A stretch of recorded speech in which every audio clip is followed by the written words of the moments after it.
let's talk about our symmetry. So symmetry, there are three types of symmetry.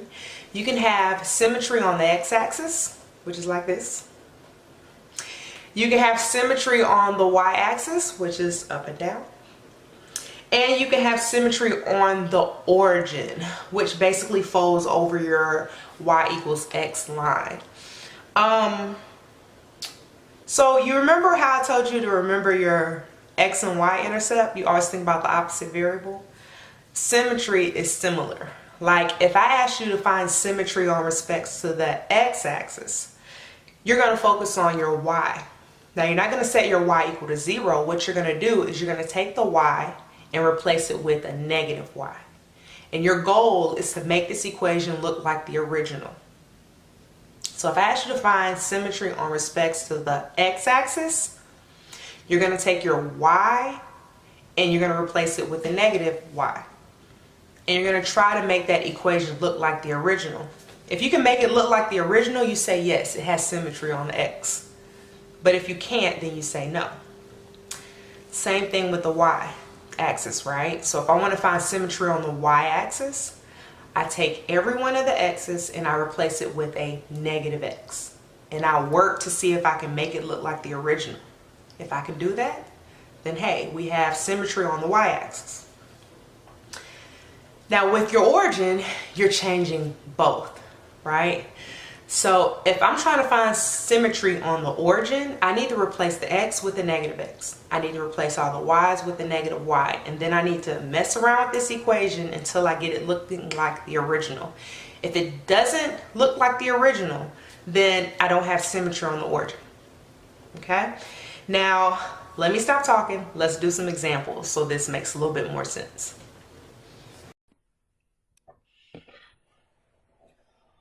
Okay, now our test for symmetry. So there's 3 tests when it comes to symmetry. And you could test on the x-axis. We're going to do that first. And remember, we're always thinking about the opposite variable, right? So to test on the x-axis, we're going to take every y and make it equal to negative y. So if I put negative y in place of every y that I see in this equation, I get this. Now this obviously doesn't look like the original, but what I can do, and this is something you can try to do to get it to look like the original, you can multiply both sides by the same thing. So you're able to do that with an equation, right? So let's say if I multiply both sides by negative 1. If I multiply negative y by negative 1, there'll be positive y. If I multiply the other side, then I get negative x squared, and then I get positive 9. Now this does not look like the original at all. So what I can conclude is I can say that this is not symmetric on the x-axis. Oops.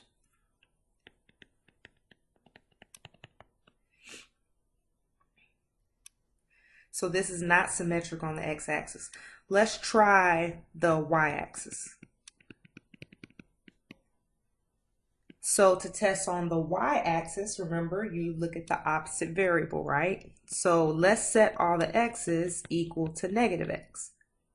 So wherever I see x, I'm going to put negative x, and that's only in one place. And I'm going to see if this can go back to the original some kind of way. So I have y equals negative x squared minus 9. So if I take negative x squared, if you take negative x and square it, you're going to get positive x, right? So if you think about it, negative x squared is the same thing as saying negative x times negative x. You see the negatives are going to cancel out. It's going to end up being positive x squared.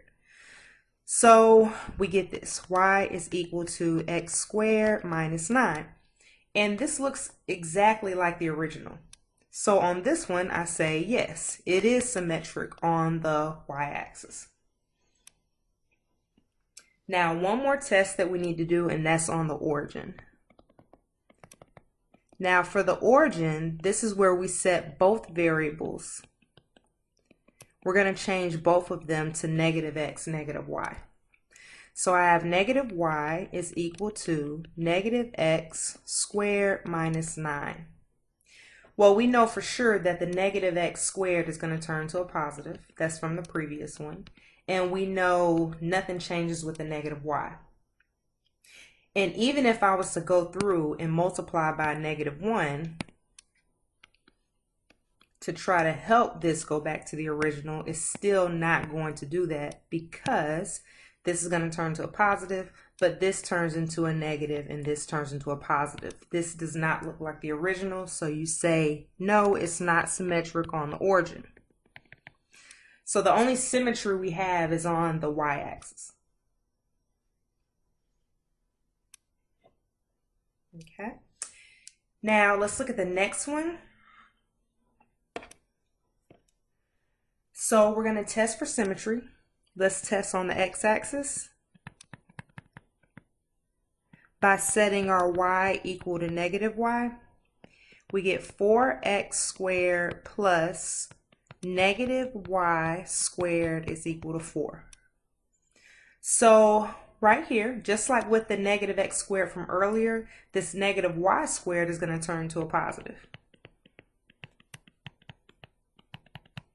And this looks like the original.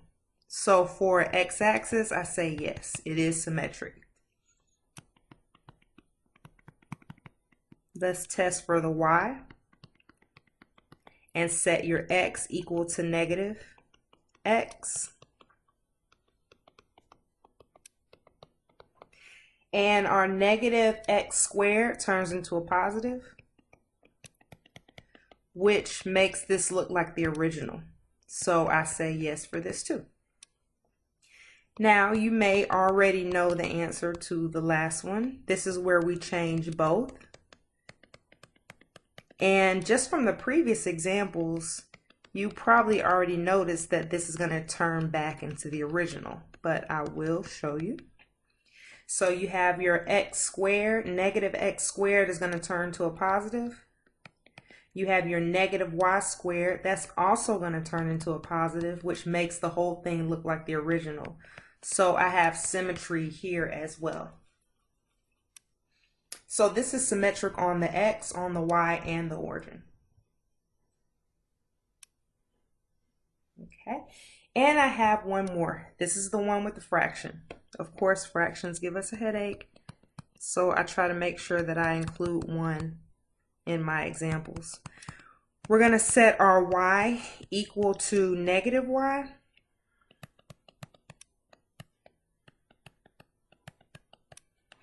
And this does not look like the original. If I multiply it by negative 1,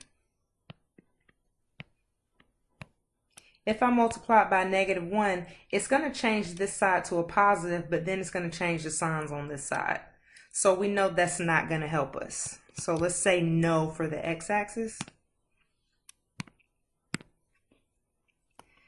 Let's look at the y-axis. This is where we set our x's equal to negative x. So this is negative x minus 2 over negative x squared plus 9. Okay. So at the top, I have 3 times negative x. That's going to make this, if I get the parentheses out of the way, it's going to make it negative 3x.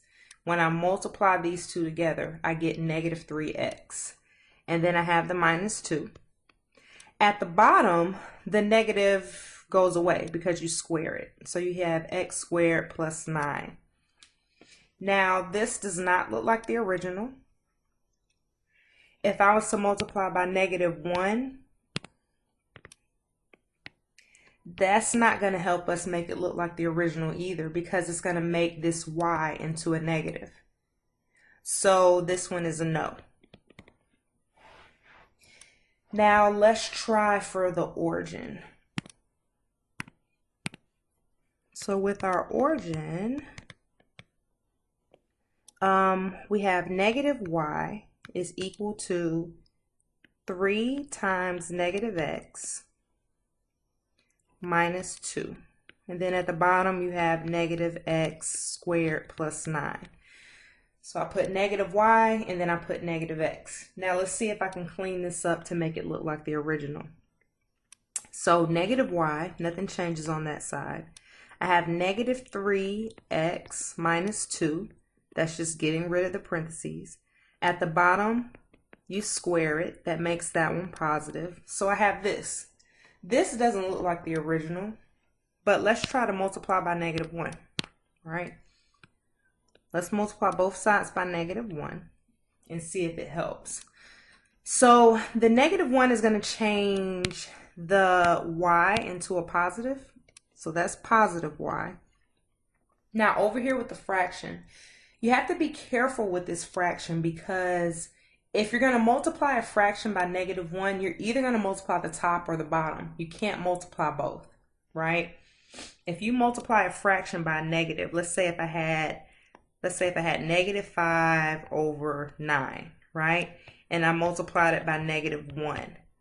I have to either multiply that negative 1 by the top or multiply it by the bottom. I can't multiply it by both, right? Because negative 1 is the same thing as saying negative 1 over positive 1. So you get something that looks like this. So that negative 1 is not going to go on the top and bottom. You have to pick. I usually pick the top, but it depends on the situation. So if I distribute that negative 1 across the top, I'm going to get a positive 3, and then I'm going to get a positive 2. I'm not going to touch anything at the bottom. Now this does not look like the original. So no. But just for the sake of trying to put it at the bottom, let's try putting it at the bottom, the negative 1. So the top doesn't change.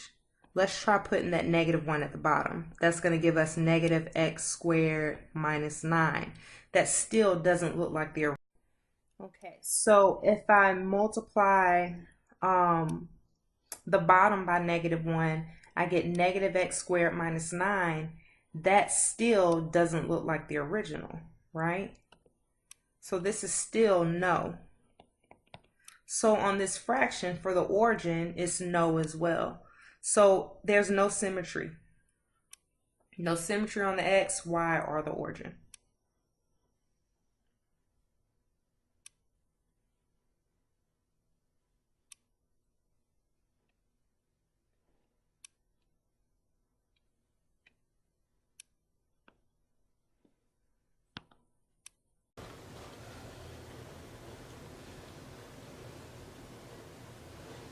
Okay, so I hope I taught you something that you can use today. So thank you for watching this video, and I'll see you next time.